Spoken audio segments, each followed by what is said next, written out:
Auzubillahiminash-shaytanir-rajeem. Bismillahir-rahmanir-rahim. Dear viewers, my subscribers, thank you so much for your cooperation, for being in touch with me for a long time.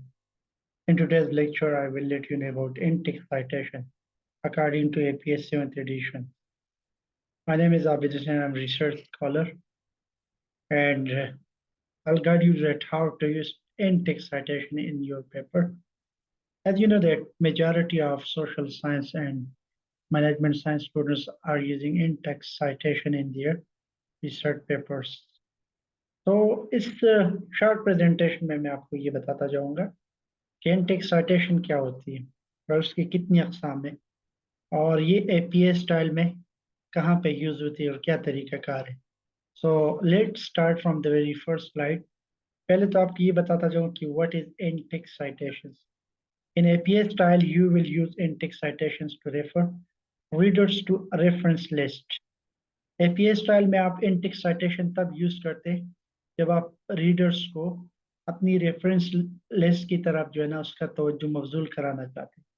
यानी जो आपने जो चीज़ site किया हुआ है उनका एक list at the end bibliographical format में बनाया जाता है. तो आप रीडर्स को बताते हैं कि मैंने एनी रिसोर्स से चीज़ें डाउनलोड की थी, उसको लिटरेचर रिव्यू किया, उसको इसका हिस्सा बनाया. When you are writing a paper in APA style, you cite other works. Other works में क्या आता है? आर्टिकल्स आते हैं, बुक्स आते हैं. Using the author date citation methods, आप जो है ना author भी लिखते हैं और उसके साथ date भी लिखते हैं. By naming the author and the date of the work you are citing in your own in-text citation. जब भी आप किसी author को cite कर रहे हैं तो उसके साथ date दिया जाता है. You are helping the reader to find the work in your reference list at the end of your paper. At the end आप लोगों को ये बताते हैं कि ये रेफरेंसेस चाहे बुक फॉर्म में हो, चाहे आर्टिकल्स फॉर्म में हो, चाहे इंटरनेट रिसोर्सेज फॉर्म में, ये अवेलेबल है इस नेम से और इस डेट के साथ. Types of in-text citations. There are two main ways to cite a source as you write. These are narrative and parenthetical.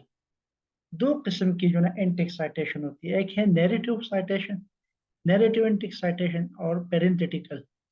Narrative citation क्या होती है? जब आप किसी पैराग्राफ को नरेट करते हैं और narrative citation is when you write out the author's name as you write their quote or paraphrase their work. For example, instead, Grady et al, मतलब ग्राडी एक आथर नहीं है इस पेपर में, इनके साथ दो तीन आथर और भी है, सजेस्ट दैट, तो आप इसको इन्वर्टेड कामा में बंद कर देते हैं.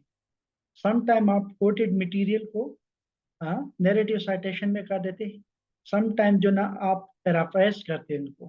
When children are read story books that represent character from ethnic और racial group other than their own. ये एक पेपर से मैंने एक छोटा सा पैराग्राफ उठाया हुआ जो ग्रेडी और बहुत सारे आथर ने लिखा हुआ है और फिर मैंने इसको इन्वर्टेड कामे में बंद किया. Parenthetical citation क्या होती है? Use this type of citation when it is not easy to use narrative citation. अगर आप narrative citation यूज नहीं कर रहे तो फिर आप parenthetical citation यूज करते हैं.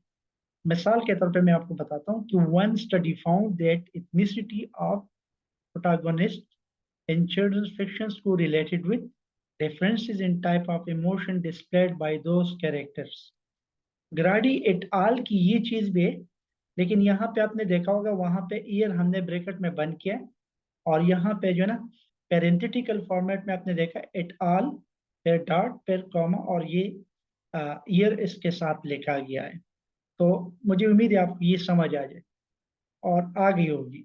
अब अगली स्लाइड में मैं आपको वन आथर, टू आथर और थ्री आथर को कैसे साइट करते हैं, पैरेंथेटिकल तरीके से, नैरेटिव साइटेशन के तरीके से, in-text citation कैसे. आपने देखा होगा कि आथर्स नेम मैंने यहाँ पे one work by one author. अब आथर in-text citation क्या होती है? मिसाल के तौर पे एक काम है जो कि एक आथर ने लिखी हुई, वॉकर ने लिखी हुई, तो नैरेटिव फॉर्मेट में इसको वॉकर फिर ब्रैकेट फिर 2007 फिर ब्रैकेट बंद. पैरेंथेटिकल फॉर्मेट में आपने देखा होगा कि वॉकर कॉमा 2007 और दोनों को आपस में बंद किया. अब एक काम है जो दो आथर्स ने लिखी, वॉकर एंड एलन 2004 मिसाल के तौर पे, ठीक है.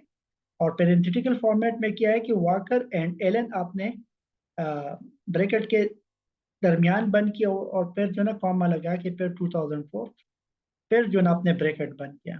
तरीका एपीए स्टाइल में दोनों चलते हैं, पेरेंथेटिकल फॉर्मेट, नैरेटिव फॉर्मेट।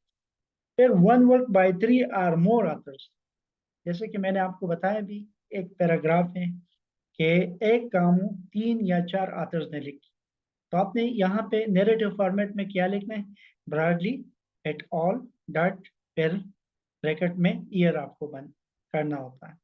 और पेरेंथेटिकल फॉर्मेट में ब्रॉडली एट ऑल फिर डॉट फिर कॉमा और फिर जो है ना 1999, इन सब को जो है ना आपने मतलब ब्रैकेट के ना, बस सिर्फ इतना सा फर्क है कि एक में से ईयर को अलग किया जाता है, दूसरे में ईयर इसी के साथ लगाया जाता है। मुझे उम्मीद है आज की वीडियो आपको पसंद आई। मजीद इंफॉर्मेटिव वीडियो देखने के लिए इंशाल्लाह आप हमारे साथ रहेंगे, और चैनल को सब्सक्राइब भी करें और जिनको ज़रूरत है उसके साथ शेयर भी करें। Thank you so much, may God bless you all. अस्सलाम वालेकुम।